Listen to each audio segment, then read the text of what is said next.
여러분, 재정학을 가장 쉽고 재미있게 알려주는 경제학장 박사입니다. 자, 정부가 수조 원짜리 다리를 짓거나 고속철도를 놓는다고 할 때 과연 어떤 기준으로 그 수많은 사업들 중에 딱 하나를 고를까요? 우리가 낸 세금이 정말 제대로 쓰이는 건지 그 판단의 핵심, 바로 비용 편익 분석, BC 분석의 의사결정 기준에 대해 오늘 아주 명쾌하게 파헤쳐 보겠습니다. 정병렬 선생님의 재정학 연습 교재를 중심으로 함께 달려볼까요? 한번 상상해 봅시다. 우리 손에 수조 원이라는 막대한 세금이 있어요. 이 돈으로 교통체증을 해결할 다리를 지을 수도 있고 전국을 반나절 생활권으로 묶을 고속철도를 깔 수도 있죠. 아니면 국민들의 휴식을 위한 거대한 국립공원을 만들 수도 있겠네요. 이 중에 어떤 사업이 우리 사회 전체에 가장 큰 이익을 가져다 줄까요? 그냥 느낌으로 다리가 좋을 것 같은데 이렇게 결정할 수는 없잖아요. 그래서 바로 객관적이고 과학적인 분석 도구가 필요한 겁니다.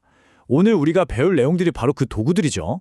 자, 그럼 첫 번째 기준부터 만나보죠. 오늘 배우는 내용 중에 가장 중요하고 모든 분석의 기초가 되는 바로 순현재 가치법입니다. 영어 약자로는 NPV라고 훨씬 더 많이 불러요. 앞으로 계속 나올 거니까 이 NPV라는 개념 꼭 집중해서 들어주세요. 순현재 가치. 말이 조금 어렵게 느껴지죠? 아주 쉽게 풀어볼게요. 이 사업을 했을 때 미래에 얻게 될 모든 좋은 점, 즉 편익에서 들어가는 모든 돈, 즉 비용을 싹 다 뺀 순이익이 과연 얼마일까? 이걸 계산하는 거예요. 근데 핵심은 뭐냐? 바로 현재 가치로 따진다는 겁니다. 왜냐? 여러분, 지금 당장 받는 1억 원이랑 10년 뒤에 받는 1억 원 가치가 같을까요? 당연히 다르죠. 은행에 넣어두면 이자라도 붙잖아요. 그래서 미래의 돈은 이자율만큼 할인을 해서 현재 가치로 바꿔줘야 제대로 비교할 수 있는 겁니다. 이때 사용하는 이자율을 우리가 할인율이라고 부르는 거고요. 자, 공식을 보면 더 명확해져요. 복잡해 보이지만 원리는 간단합니다. 매년 발생하는 편익, B에서 비용, C를 뺀 게 바로 순편익이죠. 이 순편익이 미래에 발생하잖아요. 이걸 현재 가치로 가져오기 위해 분모에 있는 1 플러스 R로 나눠주는 겁니다. 1년 뒤의 순편익은 1 플러스 R로 한 번, 2년 뒤 순편익은 1 플러스 R의 제곱, 즉 두 번 나눠주는 식이죠. 이렇게 모든 기간의 순편익을 현재 가치로 바꿔서 싹 다 더한 값, 그게 바로 NPV입니다. 그럼 이 NPV를 가지고 어떻게 사업을 할지 말지 결정하냐고요? 이건 정말 간단합니다. 우리가 열심히 계산한 NPV가 0보다 크다. 그러면 뭐예요?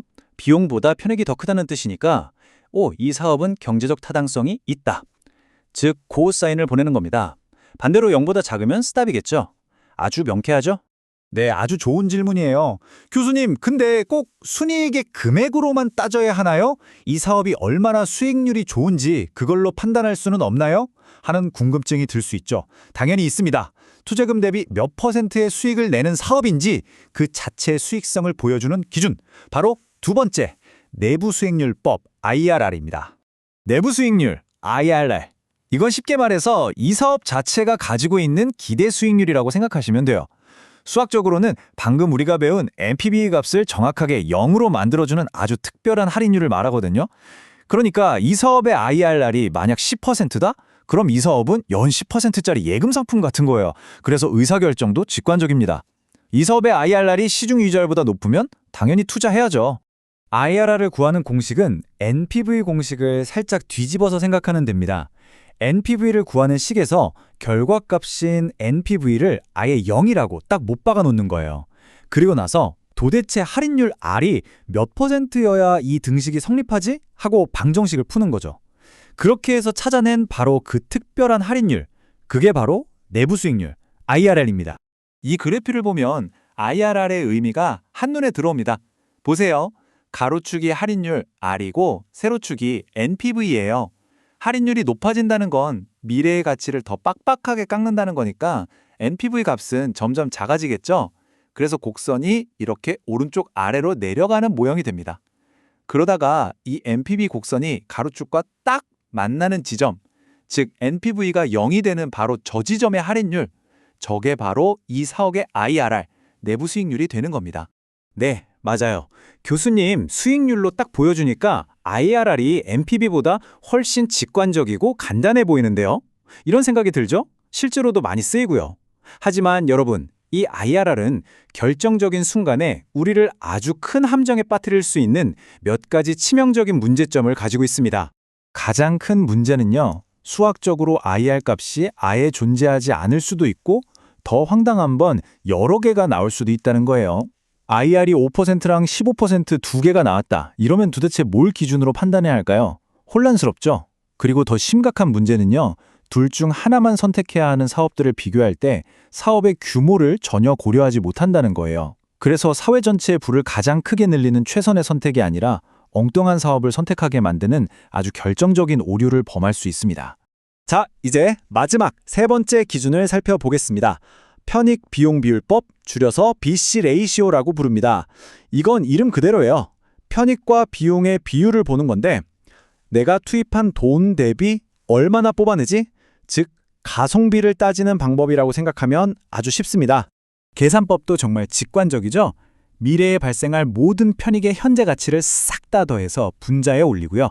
들어갈 모든 비용의 현재 가치를 다 더해서 분모에 놓습니다. 말 그대로 편익 나누기 비용이죠. 이 비율이 1보다 크다. 그건 쓴 돈보다 얻는 게 더 많다는 뜻이니까 사업 타당성 있네? 하고 판단하는 겁니다. 자, 이제 우리는 세 가지 기준을 모두 배웠습니다. NPV, IRR, 그리고 BC 레이시오. 그런데 여기서 아주 중요한 질문이 생기죠. 교수님, 만약 이 세 기준이 서로 다른 사업을 선택하라고 하면 저희는 도대체 뭘 따라야 하나요? 맞습니다. 과연 가장 확실하고 우리가 끝까지 믿고 따라야 할 최종 기준은 무엇일까요? 자, 이 표를 한번 같이 보시죠. A 사업은 100억을 투자해서 400억의 편익을 얻고 B 사업은 2천억을 투자해서 4천억의 편익을 얻습니다. 가성비를 따지면 BC 비율로 보면 A는 4, B는 2니까 A 사업이 압도적으로 좋아 보이죠. 하지만 순이익, 즉 NPV를 보면 A는 300억, B는 2천억입니다. 자, 여러분이 나라의 예산을 책임진 사람이라면 어떤 사업을 선택해야 우리 사회가 더 부유해질까요? 바로 이 지점에서 NPV의 진가가 드러납니다. BC 비율은 투자 대비 효율성을 보여주는 아주 좋은 지표는 맞아요. 하지만 사업의 규모를 반영하지 못하는 치명적인 단점이 있죠. 100억짜리 작은 사업의 효율이 아무리 높아도 2천억짜리 큰 사업이 만들어내는 절대적인 부의 크기, 즉 2천억이라는 순편익을 따라갈 수는 없잖아요. 우리의 목표는 효율성 1등 사업을 찾는 게 아니라 사회 전체의 순편익, 즉 부를 극대화하는 것이기 때문에 사업의 총가치를 정확하게 보여주는 NPV를 따라야만 올바른 결정을 내릴 수 있는 겁니다. 자, 이 표로 최종 정리를 해보죠. NPV는 순편익의 절대적인 크기를 보여주는 가장 일반적이고 이론적으로도 가장 탄탄한 기준입니다.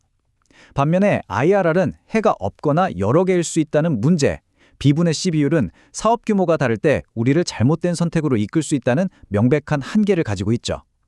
따라서 결론은 명확합니다. 이론적으로나 실제적으로나 가장 우월한 기준은 바로 NPV, 순현재가치법입니다. 네, 오늘 정말 중요한 개념들을 배웠습니다. 머릿속이 좀 복잡할 수 있으니 가장 중요한 핵심만 다시 한번 딱딱 짚어보고 여러분의 생각을 한 단계 더 깊게 만들어줄 질문을 던지면서 마무리하도록 하겠습니다. 오늘 강의의 핵심 요약입니다. 첫째, NPV는 미래 순편익이 현재 가치이고 0보다 크면 사업을 채택합니다. 둘째, IRR은 NPV를 0으로 만드는 수익률이지만 여러 이론적 문제가 있었죠. 셋째, B 나누기 C 비율은 편익과 비용의 가성비 지표로 1보다 크면 채택하지만 규모의 문제를 놓칠 수 있습니다. 그래서 최종 결론은 뭐다? 네, 이 세 가지 기준 중에 순현재가치법, NPV가 가장 우월한 투자 기준이라는 것, 이건 꼭 기억해 주세요. 우리가 오늘 함께 공부한 교재 정병렬 선생님의 재정학 연습에서도 이렇게 명확하게 결론을 내리고 있습니다. 공공사업을 평가하는 기준 중에서 현재가치법 NPV가 가장 우월하다는 것이 일반적인 평가이다. 이 한 문장이 오늘 배운 내용을 완벽하게 정리해 주죠. 자, 그럼 마지막으로 여러분께 진짜 어려운 질문 하나를 던지고 마치겠습니다. 우리는 오늘 편익과 비용을 돈으로 계산하는 법을 배웠습니다. 그런데 만약에요, 어떤 공공사업의 편익이 국립공원을 거닐면서 느끼는 행복감이나 동네에 CCTV를 설치해서 얻게 되는 안전처럼 눈에 보이지 않는 가치라면 어떨까요? 우리는 이 행복과 안전의 가치를 과연 어떻게 숫자로, 돈으로 바꿔서 저 B값에 집어넣을 수 있을까요? 이 어려운 질문에 대해 한번 깊이 고민해보는 시간을 가지시길 바랍니다. 오늘 강의는 여기까지입니다. 모두 수고하셨습니다.